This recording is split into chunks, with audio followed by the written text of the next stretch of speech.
One of my favorite scenes in kaiju film history comes towards the end of 1966's War of the Gargantuas. After saving his brother from an attack by the JSDF, Sanda, the brown gargantua, leaves his brother to rest at a lake while he scavenges for food. Unbeknownst to him, his green brother Gojira is not who he seems. Sanda is a gentle-natured and good-hearted monster with compassion for humanity. Gojira is a sea monster who feasts upon human flesh. After being mistaken for Gojira, a group of hikers takes off running into the fog. The chaos causes a chain reaction that leads Sanda to Akemi, the woman who raised him. Akemi has an accident on the lakeside and nearly falls off a cliff. That is, until Sanda rescues her, sacrificing his leg in the process. Worn out and injured, Sanda returns to his brother to find him well fed, sitting by a pile of clothes that once belonged to the hikers. Sanda, in horror, takes a moment to process and realizes his brother is a murderer who needs to die so that innocent people can remain safe.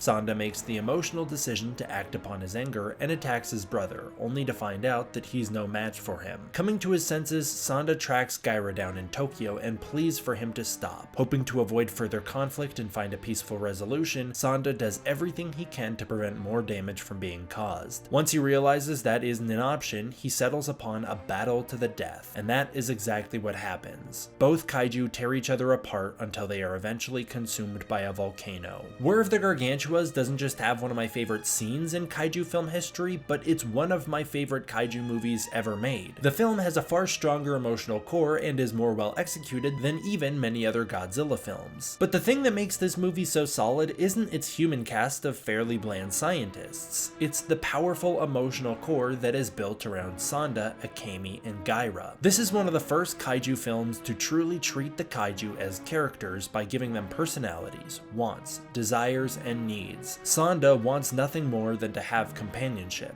but he needs to protect people. This conflict between his wants and needs is what drives the second half of the film and is what makes it such a classic. Ever since the title card teaser was revealed for Godzilla X Kong: The New Empire, the vast potential laying within has not been lost on me. King Kong is a character known for tragedy. Normally, the tragic side of Kong is how he is exploited by humanity and then eventually killed by them. The MonsterVerse took a much different approach to the character, turning him into a lonely god in need of companionship. Kong's Skull Island frames the character similar to Batman. Both are orphans out to ensure justice and get vengeance against their parents' killer. In that film, Kong lives in solitude as the last of his kind. His only companion are the bones of his former species. Kong lives a tragic and somber life where his only purpose is to protect the island from the invasive skullcrawler species living below it. Partway through the film, we learn that Kong has a protective relationship over the Iwi people and is defensive over innocent life. Kong attacked the helicopters because they attacked his island and killed some of the innocent life on it, and Kong goes out of his way to protect the Iwi people from the skullcrawlers. At the end of the film, despite forming a small bond with Weaver and fighting to save her life during the final battle, Kong leaves humanity in peace and returns to isolation. He does this for many reasons, but most important of which is that he still has a responsibility to his island and his people, and much like Batman, he knows that latching onto Weaver will only make that harder. The MonsterVerse has continued to develop this idea over time in places like the comics and the Skull Island anime, but this was best seen developed in Godzilla vs. Kong.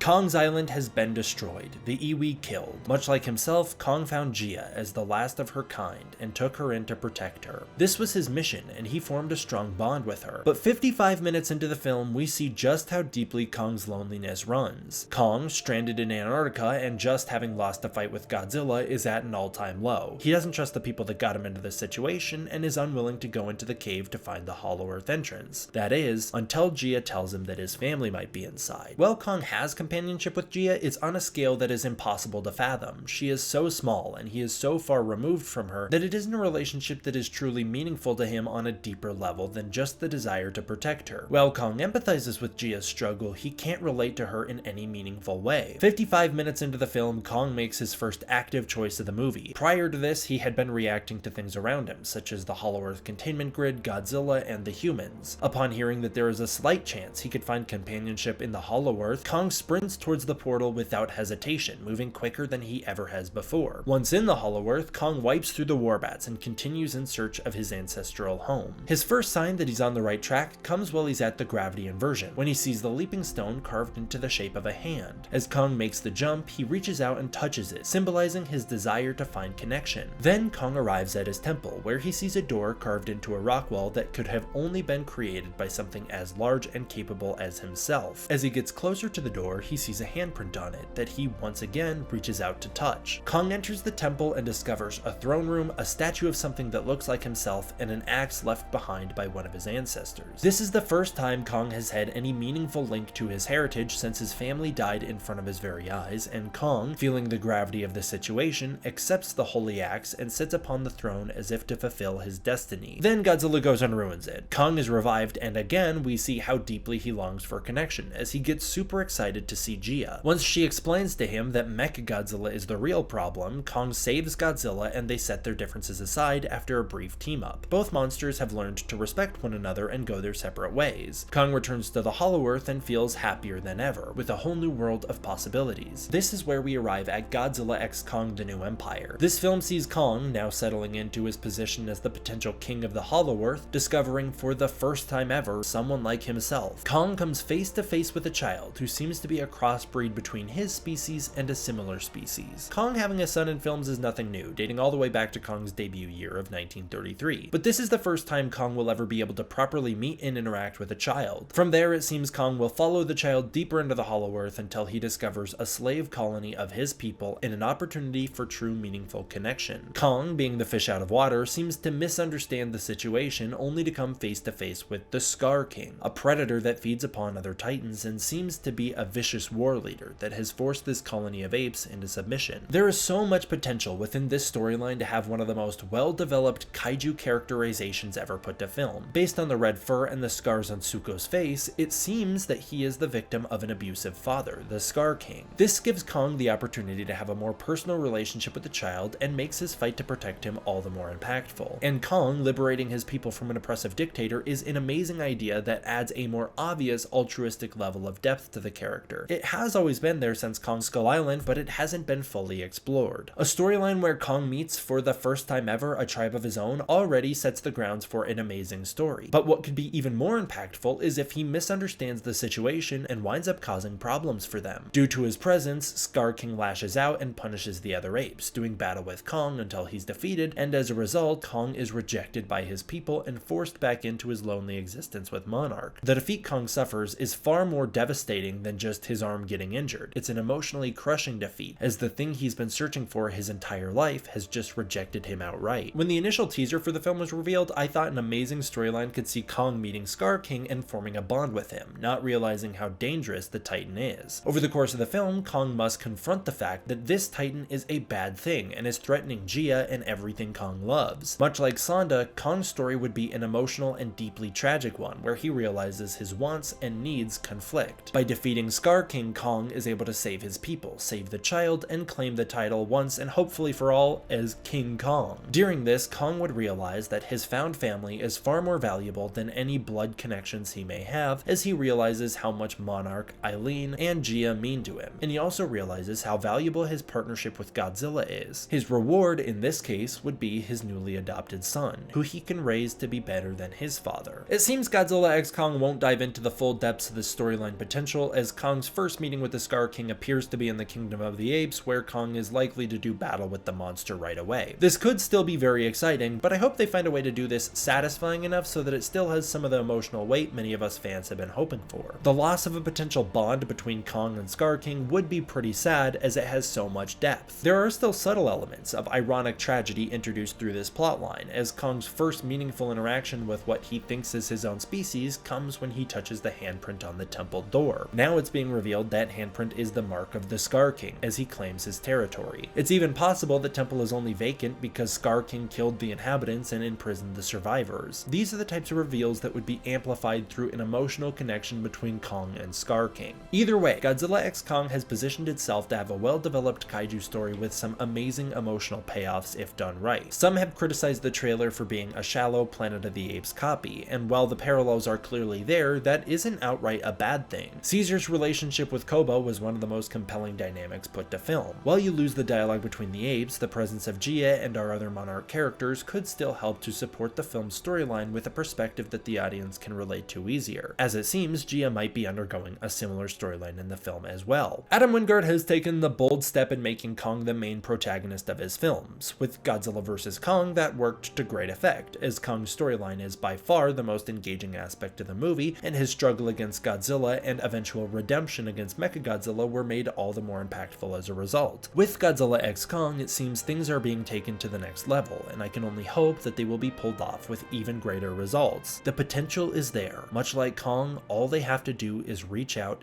and grab it. Thank you guys so much for watching this video. I really hope you enjoyed it. I've been having a lot of fun doing these little video essays lately, so please let me know what you think of them down below. This video is a bit of a response to the last video essay I did talking about -1 and how it recontextualized Godzilla X Kong, and while many of the commenters on that video got incredibly defensive before even watching the video and not even hearing out what I had to say, I just wanted to make this video to show that I still think that there is so much depth and potential to Godzilla X Kong. While the previous video was there to serve as a counterpoint to the logic that more monster screen time equals a better movie, this video should hopefully serve as a counterpoint that there still can be a very meaningful storyline even if the monsters are the main characters. I feel like people totally misunderstood my last video and got very defensive. It really wasn't that deep. I wasn't comparing the two films. I wasn't saying -1 is an outright better movie. I've never seen Godzilla X Kong. I can't say that. Nor was I saying Godzilla X Kong killed the MonsterVerse. That's kind of the point of the video. So I hope people saw this video, gave it a chance, and heard me out on this one. While I know many Godzilla fans are just excited about the Godzilla aspect of the film, it seems that Godzilla's storyline in the New Empire will be the far less rewarding storyline, and so I wanted to do a video hyping up how important and impactful I think Kong's story can be. Alright, I want to give a huge thank you to my patrons over on Patreon. If you want to check out the Patreon, you can use the link in the description below. Thank you guys so much for watching. I hope you enjoyed. I will see you guys next time for the next one. D-Man